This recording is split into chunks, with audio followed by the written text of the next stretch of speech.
নমস্কার, দেখছেন talk to Bangla. আমি অভিষেক রয়েছে আপনাদের সাথে। এই মুহূর্তে যে খবর নিয়ে উপস্থিত হয়েছি, নীতিশ কুমার তাকে এবার সরাসরি দেশের প্রধানমন্ত্রী হওয়ার অফার। তেমন অফার এলো ঠিক বিহারের রেজাল্টটা বেরোনোর পরের দিন, এবং এই মুহূর্তে এই অফার অত্যন্ত গুরুত্বপূর্ণ একটা প্রেক্ষাপট তৈরি করতে পারে তেমন অনেকেই মনে করছেন।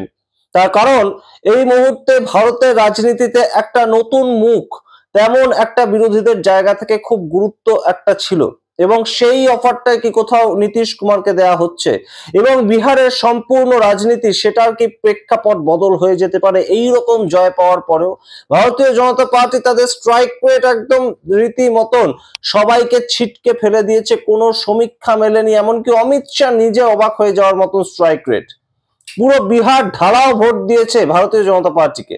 সেই জায়গা থেকে এই মুহূর্তে সম্পূর্ণ সমীকরণটা কি বদলে দেওয়া যায় তেমন একটা প্রস্তাব এসেছে নীতিশ কুমারের জন্য, এবং সেই অফারটা একদম সরাসরি দিয়েছে এআইএমআইএম। এআইএমআইএম আপনাদের জানা থাকবে হায়দ্রাবাদের আসাউদ্দিন ওয়াইসির পার্টি। আসাউদ্দিন ওয়াইসি হায়দ্রাবাদ থেকে এই এআইএমআইএম পার্টিটা চালান, এবং বিহারে 2020 সালে তাদের খুব ভালো স্ট্রাইক রেট ছিল। 6খানা সিট তারা পেয়েছিল। একটা অন্য স্টেটের একটা আঞ্চলিক দল তারা অন্য আরেকটা স্টেটে এসে লড়াই করে যদি 6খানা আসন পায়, তাহলে সেটা অবশ্যই একটা রীতিমতন আলোচনার কেন্দ্রবিন্দুতে উঠে আসে। এবং সেই জায়গা থেকে তখন অনেকে বলেছিল এটা ফ্লুকে হয়ে গেছে, অর্থাৎ হঠাৎ করে একবার হয়ে গিয়েছে। কিন্তু এবার 2025 সালে তাদের স্ট্রাইক রেট প্রায় কংগ্রেসের কাছাকাছি। তারা 5খানা আসন এবারেও বিহারে জয় লাভ করেছে, যেখানে communist party of India, communist party CPIML এবং সিপিআই এই তিনটে দল মিলিয়ে মাত্র 2খানা আসন লাভ করেছে। সেই জায়গা থেকে এই মুহূর্তে গুরুত্বপূর্ণ যে বিষয়টা উঠে আসছে, এআইএমআইএম তারা প্রস্তাব দিয়েছে একদম সরাসরি নীতিশ কুমারের উদ্দেশ্যে যে আমরা এখনো সরকার তৈরি করতে পারি। আমরা বলতে নীতিশ কুমার যদি সম্পূর্ণ এনডিএ ছেড়ে বেরিয়ে আসেন, তাহলে তারা এখনো সরকার তৈরি করতে পারেন। তাদের প্রস্তাবটা এসছে একদম তাদের অফিসিয়াল ওয়েবসাইটের মাধ্যমে।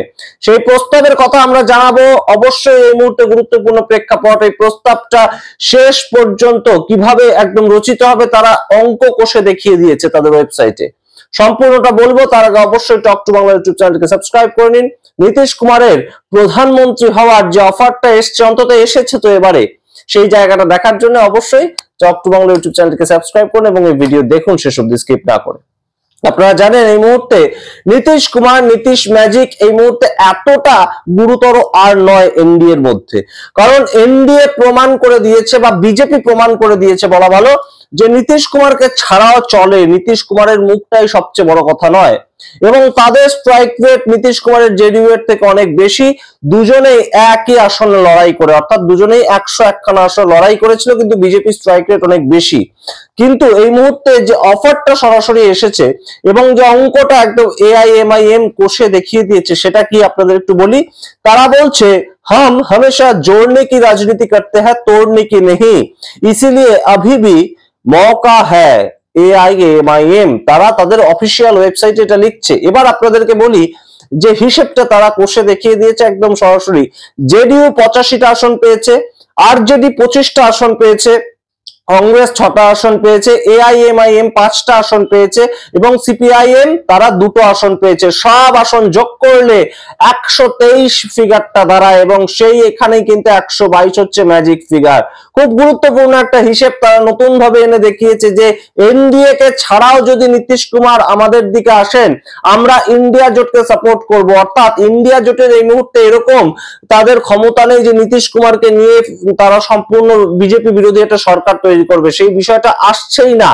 কিন্তু এআইএমআইএম তারা তাদের পক্ষ থেকে কি বলছে, অফিসিয়াল তাদের ফেসবুক বা এক্স হ্যান্ডেলে তারা বলছে হাম তোড়নে কি নেহি জোড়নে কি রাজনীতি করতে হ্যাঁ। কেন এরকম কথা বলছেন, তার কারণ ভোটের আগেও আসাউদ্দিন ওয়াইসি তিনি তেজস্বী যাদবের কাছে এসেছিলেন, তেজস্বী যাদবের সঙ্গে যোগাযোগ করেছিলেন এবং সম্পূর্ণভাবে ইন্ডিয়া জোটের অংশ হতে চেয়েছিলেন, মহাগঠবন্ধনের অংশ হতে চেয়েছিলেন। কিন্তু তেজস্বী যাদব তিনি সম্পূর্ণভাবে ভেবেছিলেন, তার অহংকার বা তার স্ট্র্যাটেজি ওয়াইজ তিনি ভেবেছিলেন যে সম্পূর্ণ মুসলিম সম্প্রদায়ের মানুষ, সংখ্যালঘু সম্প্রদায়ের মানুষ MY সমীকরণের ভিত্তিতে তেজস্বী যাদব ছাড়া কাউকে ভোট দেবে না, আরজেডি ছাড়া কাউকে ভোট দেবে না। কিন্তু বাস্তবিক চিত্রটা কি হলো? বাস্তবিক চিত্রটা দেখা গেল AIMIM সীমাঞ্চলবর্তী অর্থাৎ সীমান্তবর্তী যে এলাকা, সেই এলাকাগুলোতে বিহারে 5খানা আসন জয়লাভ করলো এবং তার মার্জিনটা শুনবেন, একটা আসনে 28,803, দ্বিতীয় আসনে 28,726, তৃতীয় আসনে 23,021, চতুর্থ আসনে 38,928, প্রায় 39,000, পঞ্চম আসনে 27,951। অর্থাৎ তাদের যে মার্জিনে তারা তাদের পরবর্তী প্রার্থীকে হারিয়েছে, তারা সম্পূর্ণভাবে কিন্তু বহু মার্জিনে হারিয়েছে, যেটা তেজস্বী যাদব মাত্র 14,000 মার্জিনের আগপুরে জিতেছেন। সুতরাং তাদের যে স্ট্রাইক রেট সেটা কিন্তু অবশ্যই গুরুত্বপূর্ণ, এবং তারা যে অফারটা এই মুহূর্তে নীতিশ কুমারকে দিচ্ছেন, যেটা দিয়ে শুরু করলাম, সেইটা আপনাদেরকে একটু বলি।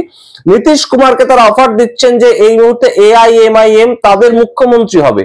এই যে গঠবন্ধনটায় যদি নীতিশ কুমার আসে, তাদের বক্তব্য AIMIM মুখ্যমন্ত্রী এবং তার সঙ্গে দুজন উপমুখ্যমন্ত্রী বানাবে জেডিইউ, যেহেতু নীতিশ কুমার আসছেন। এবং তারা বলছেন যে ইন্ডিয়া গঠবন্ধনের তরফ থেকে যদি এই অফার গ্রহণ করা হয়, তাহলে ইন্ডিয়া গঠবন্ধন এরকম একটা হিসেব করুক যে 2029-এ একদম দেশের প্রধানমন্ত্রী পদপ্রার্থী নীতিশ কুমারকে করা হবে। সেটা যদি করা হয়, তাহলে এই মুহূর্তে তারা ইন্ডিয়া গঠবন্ধনে আসবেন এবং ইন্ডিয়া গঠবন্ধনের সমস্ত পার্টির সঙ্গে তারা বিজেপি বিরোধী সরকার তৈরি করবে। এইটা হচ্ছে তাদের হিসেব এবং সেটা তারা অফিসিয়ালি জানিয়ে দিয়েছে। এবং সম্পূর্ণ 85+25+4+3 এরকম ভাবে একদম দেখিয়ে দিয়েছে তারা হিসেবটা। গুরুত্বপূর্ণ প্রেক্ষাপট, এই মুহূর্তে তারা তাদের পক্ষ থেকে একজন মুসলিম মুখ্যমন্ত্রী দেখতে চায় এবং সম্পূর্ণ তার ভিত্তিতে 2029 সালে ইন্ডিয়া গঠবন্ধনের প্রধানমন্ত্রীর মুখ পর্যন্ত তারা করে দিতে রাজি নীতিশ কুমারকে। এই সামগ্রিক বিষয়ে এই মুহূর্তে গুরুত্বপূর্ণ একটা প্রেক্ষাপট তৈরি হয়েছে। তবে আরজেডির কিন্তু এই মুহূর্তে ভাবার সময় অবশ্যই হয়েছে যে শুধুমাত্র MY সমীকরণ এবং সম্পূর্ণ সংখ্যালঘুরা যদি জেডিইউ কে ভোট না দেয়, তাহলে যে সম্পূর্ণ তাদেরকে ভোট দেবে সেটা কিন্তু হচ্ছে না। কারণ আরজেডির যে স্ট্রাইক রেট তার থেকে অনেক ভালো স্ট্রাইক রেট AIMIM একটা বাইরের শুধুমাত্র সংখ্যালঘু অধ্যুষিত এলাকায় তারা লড়াইটা করেছে, সীমান্তবর্তী এলাকায় লড়াই করেছে। এবং সীমান্তবর্তী অঞ্চলে আরজেডির যে স্ট্রাইক রেট, দ্বিতীয় ফেজে যে 24টা আসনে লড়াইটা হয়েছিল, সেখানে কার কত স্ট্রাইক রেট আপনারা শুনবেন। আপনারা আমাদের ভিডিওতে আগেও শুনেছেন যে 24টা আসনের মধ্যে সবচেয়ে ভালো ফলাফল করতে হবে ইন্ডিয়া গঠবন্ধনকে, কিন্তু সেটা তারা করতে তো পারেনি।